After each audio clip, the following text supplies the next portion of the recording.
ಬಜರಂಗದಳ ಕಾರ್ಯಕರ್ತರಿಂದ ಯುವಕರ ಮೇಲೆ ಹಲ್ಲೆಯ ಆರೋಪ. ಠಾಣೆ ಬಳಿ ಬಜರಂಗದಳ ಮುಸ್ಲಿಂ ಯುವಕರ ಜಮಾವಣೆ. ಬಜರಂಗದಳದ ಕಾರ್ಯಕರ್ತರ ಮೇಲೆ ಕೇಸನ್ನು ದಾಖಲಿಸೋಕೆ ಒತ್ತಾಯಿಸ್ತಾ ಇದ್ದಾರೆ. ಪ್ರಕರಣ ದಾಖಲಿಸೋಕೆ ಮುಸ್ಲಿಂ ಯುವಕರು ಒತ್ತಾಯಿಸ್ತಾ ಇರೋರು. ಎಸ್ಡಿಪಿಐ ಮುಖಂಡರು ಕೂಡ ಆಗ್ರಹಿಸ್ತಾ ಇದ್ದಾರೆ. ಅತ್ತ ಕಲ್ಲು ತೂರಿದ 6 ಜನರ ಬಂಧನಕ್ಕೆ ಬಜರಂಗದಳ ಬಿಜೆಪಿ ಪಟ್ಟು ಹಿಡಿದು ಕೂತಿದೆ.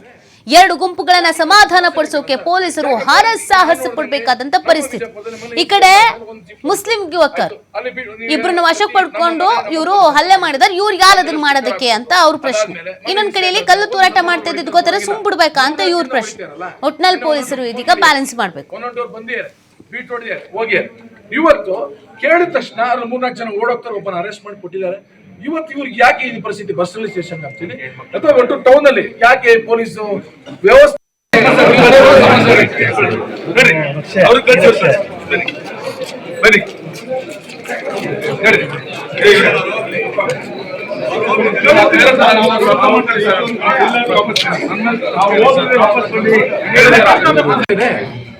ಯಾಕೆ ಹಿಂಗಾಗ್ತದೆ? ಸಮಸ್ಯೆ ಬೇಕಲ್ಲ ಸರ್, ಯಾಕೆ ಪೊಲೀಸ್? ಈಗ ನಾನು ನೋಡಿದಂಗೆ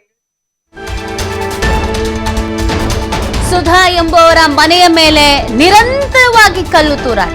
ಕಳೆದ 1 ವಾರದಿಂದ ನಿರಂತರವಾಗಿ ಕಲ್ಲು ತೂರಾಟವನ್ನು ಮಾಡ್ತಾ ಇದ್ದಾರಂತೆ. ಇದು ಒಂದಿನದ ಕತೆ ಅಲ್ಲ, 1 ವಾರದ ಕತೆ ಅನ್ನೋದು ಗೊತ್ತಾಗ್ತಾ ಇದೆ. ಕಳೆದ 1 ವಾರದಿಂದ ನಿರಂತರವಾಗಿ ಕಲ್ಲು ತೂರಾಟ. ಬಸವನಹಳ್ಳಿ ಪೊಲೀಸ್ ಠಾಣೆಗೆ ದೂರು ನೀಡಿದ್ದಾರೆ ಸುಧಾ.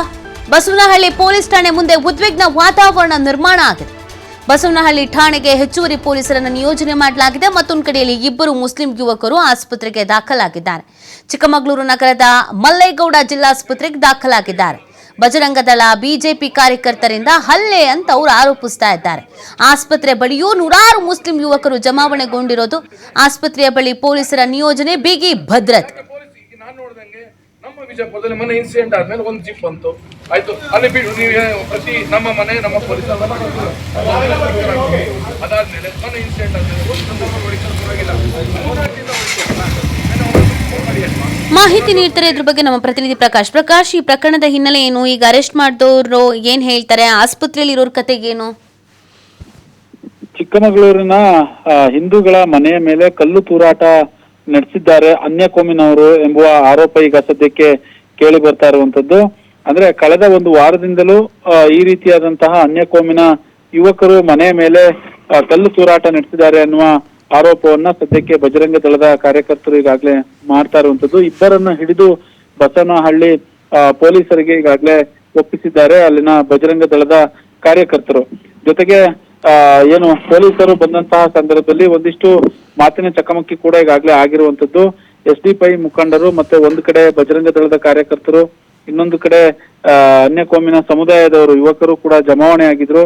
ಮನೆಯ ಮೇಲೆ ಕಲ್ಲು ತೂರಿದಂತಹ 6 ಜನ ಯುವಕರ ಬಂಧನಕ್ಕೆ ಬಜರಂಗ ದಳ ಮತ್ತೆ ಬಿಜೆಪಿ ಈಗಾಗಲೇ ಪಟ್ಟು ಹಿಡಿದಿದೆ. 2 ಗುಂಪುಗಳನ್ನ ಸಮಾಧಾನ ಪಡಿಸಲು ಚಿಕ್ಕಮಗಳೂರಿನ ಪೊಲೀಸರು ಹರಸಾಹಸವನ್ನು ಕೂಡ ಪಡ್ತಾ ಇದ್ದಾರೆ ಅನ್ನುವ ಮಾಹಿತಿ ಲಭ್ಯವಾಗಿದೆ. ಕೆಲ ಕಾಲ ಬಸವನಹಳ್ಳಿಯ ಪೊಲೀಸ್ ಠಾಣೆಯ ಮುಂದೆ ಒಂದಿಷ್ಟು ಉದ್ವಿಗ್ನ ವಾತಾವರಣ ಕೂಡ ಉಂಟಾಗಿತ್ತು. ಹೆಚ್ಚುವರಿ ಪೊಲೀಸರನ್ನ ನಿಯೋಜನೆ ಮಾಡಿ ASP ಜಯಕುಮಾರ್ ನೇತೃತ್ವದಲ್ಲಿ ಈಗಾಗಲೇ ಭದ್ರತೆಯನ್ನ ಮಾಡಿರುವಂತದ್ದು. ಚಿಕ್ಕಮಗಳೂರು ನಗರದ ವಿಜಯನಗರ ಬಡಾವಣೆಯ ತಿಲಕ್ ಪಾರ್ಕ್ ಸಮೀಪ ಈ ಘಟನೆ ಕೂಡ ಆಗಿದೆ. ಜೊತೆಗೆ ಸಾಕಷ್ಟು ಆರೋಪಗಳು ಕೂಡ ಈಗಾಗಲೇ ಕೇಳಿ ಬರ್ತಾ ಇರುವಂತದ್ದು. ನಮ್ಮ ಮನೆಯ ಮೇಲೆ ಕಲ್ಲು ತೂರಾಟ ಮಾಡಲಾಗಿದೆ, ಕಳೆದ 1 ವಾರದಿಂದ ನಿರಂತರವಾಗಿ ಕಲ್ಲು ತೂರಾಟ ಮಾಡ್ತಿದ್ದಾರೆ. ಸ್ಥಳೀಯರು ಇದಕ್ಕೆ ಸಂಬಂಧಪಟ್ಟ ಹಾಗೆ ಹಿಡಿದು ಪೊಲೀಸರಿಗೆ ಒಪ್ಪಿಸಿದ್ದಾರೆ. ಜೊತೆಗೆ ನಾನು ಕೆಲಸಕ್ಕೆ ಹೋಗ್ತೇನೆ, ನನ್ನ ತಾಯಿ ತಂಗಿ ಇಬ್ಬರೇ ಕೂಡ ಮನೆಯಲ್ಲಿ ಇರ್ತಾರೆ, ಮಧ್ಯಾಹ್ನ ರಾತ್ರಿ ವೇಳೆಯಲ್ಲಿ ಕಲ್ಲು ಎಸೆಯುತ್ತಾರೆ ಅನ್ನುವ ಆರೋಪವನ್ನ ಈಗ ಯಾರು ದೂರು ಕೊಟ್ಟಿದ್ದಾರೆ ಅವರು ಈಗಾಗಲೇ ಈ ಆರೋಪವನ್ನ ಕೂಡ ಮಾಡ್ತಾ ಇರುವಂತದ್ದು. ಜೊತೆಗೆ ತಡರಾತ್ರಿ ಕಲ್ಲು ಎಸೆದಿದ್ದಾರೆ, ಹೊರಗೆ ಇದ್ದ ತಾಯಿ ತಂಗಿ ಪ್ರಶ್ನೆ ಮಾಡಿದಾಗ ಅವರ ಜೊತೆ ಜಗಳ ಮಾಡಿದ್ದಾರೆ ಅಂತ ಅಲ್ಲಿನ ಸ್ಥಳೀಯ ವ್ಯಕ್ತಿ ಗಗನ್ ಕೂಡ ಈಗಾಗಲೇ ಹೇಳಿರುವಂತದ್ದು. ನೀತಿ. Okay, thank you Prakash. ತಮ್ಮ ಡೀಟೇಲ್ಸ್ಗೆ ಪ್ರತಿ ನಮ್ಮ ಮನೆ ನಮ್ಮ ಪೊಲೀಸ್ ಅಂತ ಮಾಡಿದೀರಾ, ಒಂದೆಲ್ಲ ಸ್ಟಿಕ್ಕರ್ ಹಾಕೋದ್ರು. ಅದಾದ್ಮೇಲೆ ಮನೆ ಇನ್ಸಿಡೆಂಟ್ ಆದ್ಮೇಲೆ ಒಂದು ಸಂದರ್ಭದಲ್ಲಿ ಹೊಡಿತಾರೆ, ಪರವಾಗಿಲ್ಲ. 3-4 ದಿನ ಹೊಡಿತಾರಲ್ಲ, ನೆನ್ನೆ 112 ಫೋನ್ ಮಾಡಿದ್ದಾರೆ, 112 ಬಂದಿದ್ದಾರೆ, ಬೀಟ್ ಹೊಡಿದ್ದಾರೆ, ಹೋಗಿದ್ದಾರೆ. ಇವತ್ತು ಕೇಳಿದ ತಕ್ಷಣ 3-4 ಜನ ಓಡೋಗ್ತಾರೆ, ಒಬ್ಬನ ಅರೆಸ್ಟ್ ಮಾಡಿ ಕೊಟ್ಟಿದ್ದಾರೆ.